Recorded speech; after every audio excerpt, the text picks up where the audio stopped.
اس انقلاب میں حصہ لیا تو ان کو غائب بھی کر دیا گیا. مورخین بعض لکھتے ہیں کہ آج تک کہ ان کا پتہ نہیں ہے.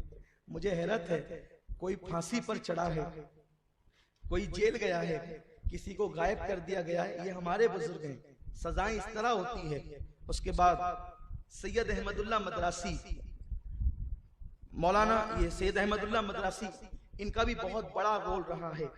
آگرہ کا مورچہ انہوں نے سنبھالا تھا اور اس پورے علاقے کے اندر جو ہے آپ کا کافی اثر و رسوخ تھا.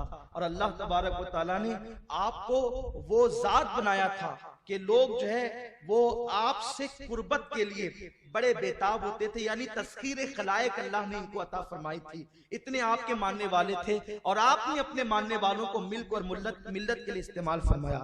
اسی طرح حضرت کفایت علی کافی مراد آبادی، یہ ذات ہمارے امام اہل سنت اعلیٰ حضرت کے نزدیک بڑی چہیتی ذات ہے. امام احمد رضا فرماتے ہیں کہ میں اگر قصدن کسی کا کلام سنتا ہوں، کیونکہ لوگ شاعری میں بڑی غلطی کرتے ہیں، کبھی غلو بھی کرتے ہیں، مسائل بھی پیدا کرتے ہیں. میں قصدن اگر کسی کا کلام سنتا ہوں تو وہ کافی مراد آبادی کا سنتا ہوں اور اپنے چھوٹے بھائی مولانا حسن بریلوی کا سنتا ہوں.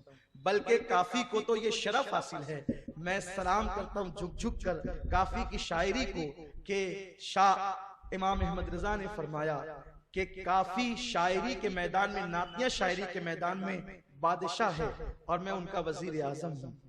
آپ غور فرمائیں، وقت کا امام عشق و محبت جس کو یوں خراج پیش کرتا ہو، اس کی شاعری کیسی ہوگی؟ اور ان کی شاعری اس قدر فی البدی ہوا کرتی تھی. بلکہ وہ تو سارے نعت گو شعرا بھی تھے، کیونکہ جب عشق ہوتا ہے تو شاعری بھی آتی ہے. حضرت کافی مراد آبادی کے متعلق یہ بات آپ نے سن رکھی ہوگی اور آپ کو پتا بھی ہوگا کہ جب آپ کو پھانسی دی گئی 1858 میں تو آپ سے پوچھا گیا تھا کیا آخری خواہش ہے، تو آپ نے کہا تھا کہ میں اپنے حضور کی نعت لکھنا چاہتا ہوں. اور انہوں نے یہ نعت لکھی تھی، کوئی گل باقی رہے گا نہ چمن رہ جائے گا، بس رسول اللہ کا دین حسن رہ جائے گا. ہم سفیر و باغ میں ہیں، کوئی دم کا چہچہا، بلبلے اڑ جائے گی، سونا چمن رہ جائے گا. اطلس و خمخاب کی پوشاک پہ نازا نہ ہو، اس تنے بے جان پر خاکی کفن رہ جائے گا. جو پڑے گا صاحب لولاک کے اوپر درود، نار سے محفوظ اس کا تن بدن رہ جائے گا. اور سب فنا ہو جائیں گے کافی وہ، لیکن حشر تک نعت حضرت کا زبانوں پر سخن رہ جائے گا. علامہ فضل خیر آبادی بھی عربی کے شاعر تھے. اور علامہ کی شاعری کے بارے میں بتا دوں، جناب غالب جیسے لوگ علامہ کی بارگاہ میں خوشہ چینیاں کرتے تھے. جو غالب کا موجودہ دیوان ہے وہ علامہ فضل خیر آبادی کے مشوروں کا نتیجہ ہے. علامہ فضل خیر آبادی گو کہ اردو میں شاعری نہیں کرتے تھے، لیکن عربی میں وہ ملکہ حاصل تھا. ایک مرتبہ کوئی چاہنے والا حج کو جا رہا تھا تو آپ اپنے گھر سے پیدل نکلے اور چلتے چلتے کہا کہ میں تو نہیں جا سکتا، میرا کلام لیتے جا.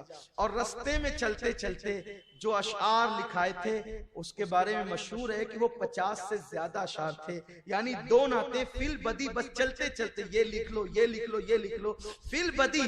اور جب اس حاجی نے جا کر در رسول پر اس کو پڑھنا شروع کیا، کیونکہ اس وقت تو وہاں بھی سب عشاق رسول تھے، علماء کی مسند لگی ہوئی تھی، درس وہ دے رہے تھے.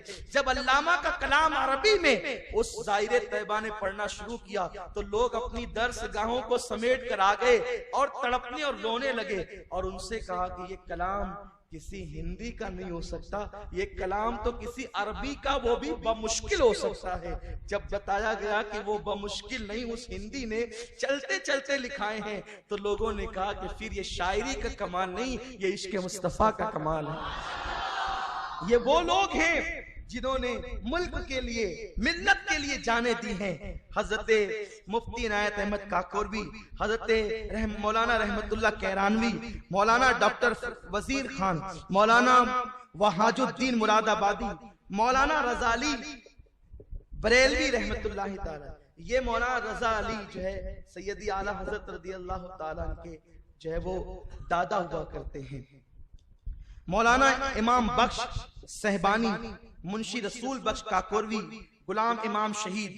یہ رسول بخش، غلام امام شہید، یہ نام ہی بتا رہے ہیں کہ یہ بھی سنی ہے، ان کے باپ دادا بھی سنی ہیں. اس لیے کہ اور جگہ تو رسول بخش نام رکھنا ہی شرک ہے، غلام امام شہید نام رکھنا ہی شرک ہے، یہ نام بھی بتاتے ہیں کہ یہ کون لوگ ہیں۔ اس کے بعد جو ہے حضرت امیر مینائی، مفتی مظہر کریم دریابادی، منیر شکوہ آبادی، مفتی انعام اللہ گوپاموی، یہ قاضی تھے دہلی کے، قاضی فیض اللہ کشمیری، مفتی عبد الوہاب گوپاموی، جنرل بخت خان روہیلا اور جنرل عظیم خان، یہ دونوں لوگ جو ہیں عالم تو نہیں تھے، لیکن یہ لوگ اپنے وقت کے قائد تھے اور یہ سیاسی رہنما تھے، یہ نواب تھے۔ ان لوگوں نے بھی جو ہے وہ فوج کے ذریعے سے ان علماء کی مدد کی، اور علماء نے اپنی قائدانہ صلاحیتوں کو ساتھ لے کر کے جو ہے وہ انگریزوں کے خلاف علم جہاد بلند کیا۔